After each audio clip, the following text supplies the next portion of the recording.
I'm definitely seeing, what, at least 15 people here.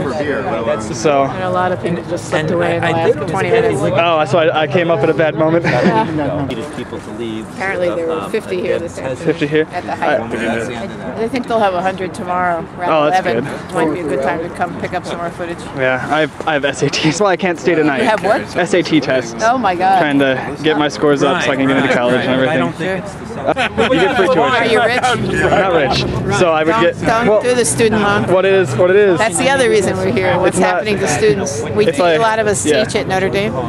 I teach at Notre Dame. Oh, you do? What do you teach? Filmmaking, actually. Oh, cool. That's what I want to do. Oh, really? No, that's awesome. Chicago. It's cheaper. It's just as good. Okay. Yeah, thank you. That's my rap.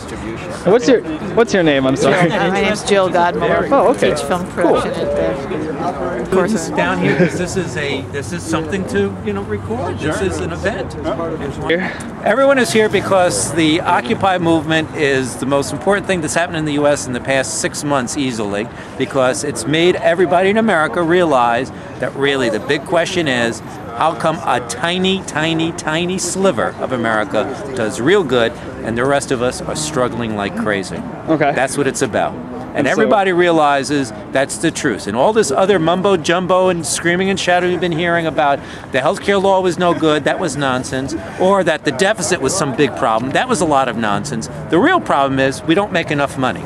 And somebody else is making too much. Do you think there's more of a unified voice than the media makes it out to be? I think it's a lot more where people live, yeah. And just because people aren't sleeping out in these tents here, well, a lot of us can't do that, but we stand behind the ones who can come out and do this. And I think you're going to see a way of that support being expressed a lot more.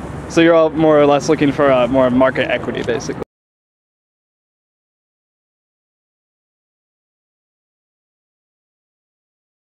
I don't know if I would call it market equity. The market is not everything. The market is only part of the world. It's not the whole world. It's not the universe. Well, we're looking It for means maybe our fair share, right? Yeah. an increase Equal in rights. everyone's social Equal rights and wages. justice. Right. Economic justice. How's that? Economic justice. Yeah. You got an econ That sounds professor good. right there. Oh, really? Thinks he's higher than 10%. So people's perception of How you doing? Good. Steve Licky, nice to meet you. Nice to meet you too. So what brings you out here tonight? Well, I'm actually on my passing through, but I wanted to stop and say hello to the people here.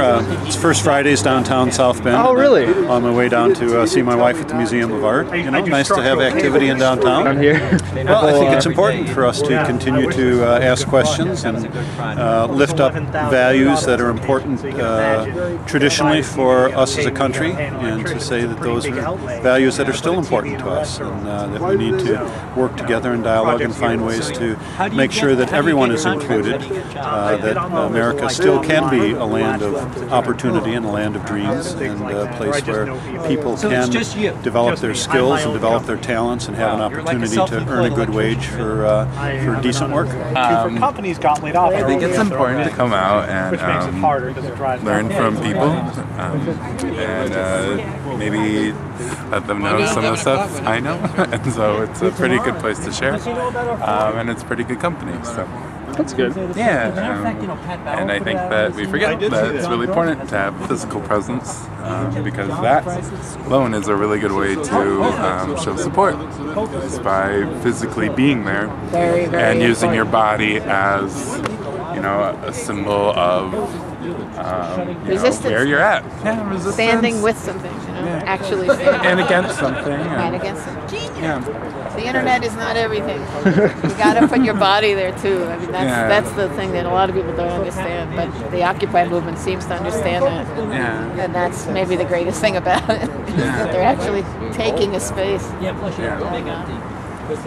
And that's, I mean, it's really old too. The people used to lie down and protest, and when you have nothing, you still have your body, and so that's what you use. And so I maybe romanticize that, but I think I really get behind it. So it's important still. And especially, like Joe was saying, with the internet and whatnot, it's really easy to dislocate yourself and feel like you're there and feel like you're part of it when you're not. And the mayor just dropped by, I never met the mayor. I know the mayor. I just pitched the mayor my little Oliver Plow 2-bench. Oh, thing. yeah. He said he'd pass it on to his development person. I mean, Why not? was cool. He said he loved the idea. He said he knew exactly what I was talking about, and it could become a place. He knew the part? Yeah. Well, I really don't like the way the big banks, the big New York banks ruin the economy. They sucked billions of dollars out of the economy. They devalued people's 401 pension plan, K pension plans. They caused lost a lot of jobs, ruined a lot of potential future jobs. And all these financial schemes they came up with in the housing industry and stuff, and everything went belly up. And a lot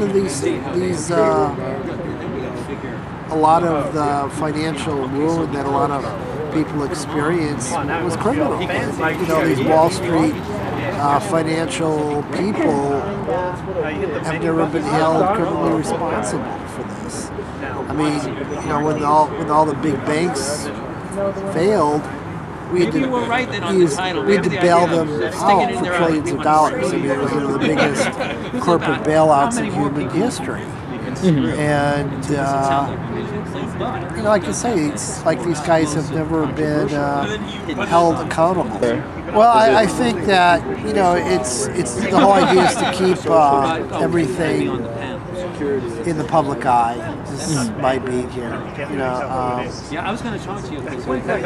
Rather than just, you know, retreating to our own homes and complaining about it and stuff. It's like, you know, we have a visible presence here, and I think that means a lot.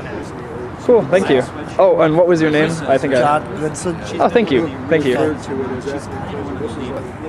For many reasons. The most basic of which is that I feel, and most of us do, that the drive for profit has infiltrated every aspect of our lives, from education to healthcare to the prison systems to politics, most obviously.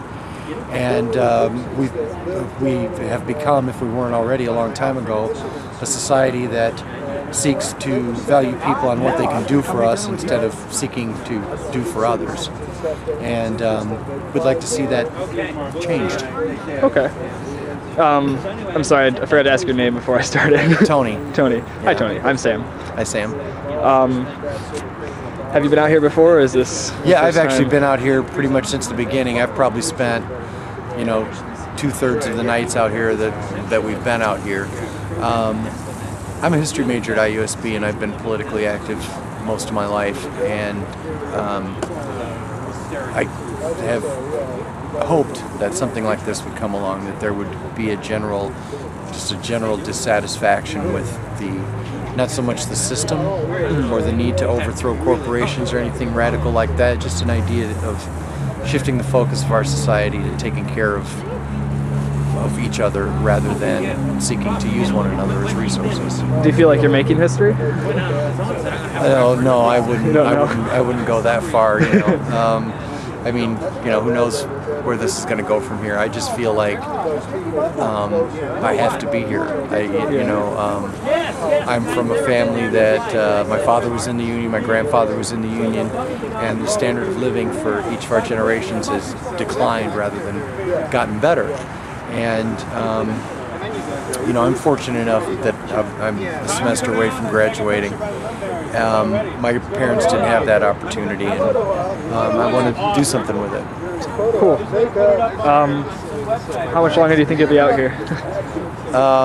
Until somebody makes me go home. I am out here because I am angry at the amount of corporate involvement in politics, and that our representatives who represent us don't really have our best interest in mind. I mean, I grew up without a maid, without a cook, without a chauffeur. I don't know how many congressmen and senators can say the same thing.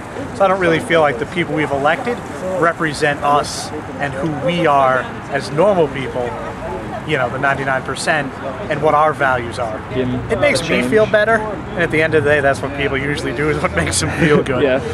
So I think it at least it brings attention to things. How much is actually going to change? I don't really think sitting, occupying, marching is going to change all that much. Change has to come you got to work through the system and change it. So if we elect people that aren't lawyers, that aren't professional politicians, that aren't multimillionaires, I think things will change. But it's hard to get elected because to run for president, it's $200, $300, $400 million in campaign donations. So you have to whore yourself out to companies to raise the money. And if you could sort of remove that money from the politics, I think things will be a little bit more equal. So I think some form of protest, even if it's not the most directed thing, is useful. We got to do that.